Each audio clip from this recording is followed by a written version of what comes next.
Para sa iba pang balita, puntahan natin si Jorton Campana mula naman po sa PTV Cordillera. Magandang araw sa iyo, Yusik Rocky. Dito sa Cordillera Region ay inaasahang nasa 60 pampublikong paaralan sa rehiyon ang makikibahagi sa dry run ng face-to-face learning or classes na isasagawa nga sa susunod na taon or sa Enero sa susunod na taon. Ipinaliwanag ng DepEd Cordillera na 10 paaralan sa bawat schools division ang papayagang magsagawa ng dry run.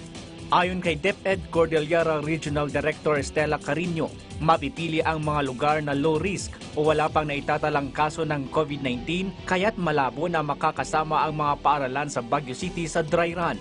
Makikipag-ugnayan sila sa kinauukulang local government units kung papayagan ang nasabing plano. Inaayos na rin ang mahigpit na alituntunin na ipapatupad sa mga mapipiling paaralan kung ilan at kung ano ang kalagayan ng mga estudyante na papayagang papasok para sa dry run.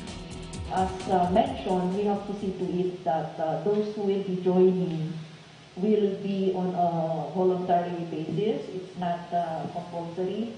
That is why we need to get their parents' waiver or the permission that their parents are allowing them.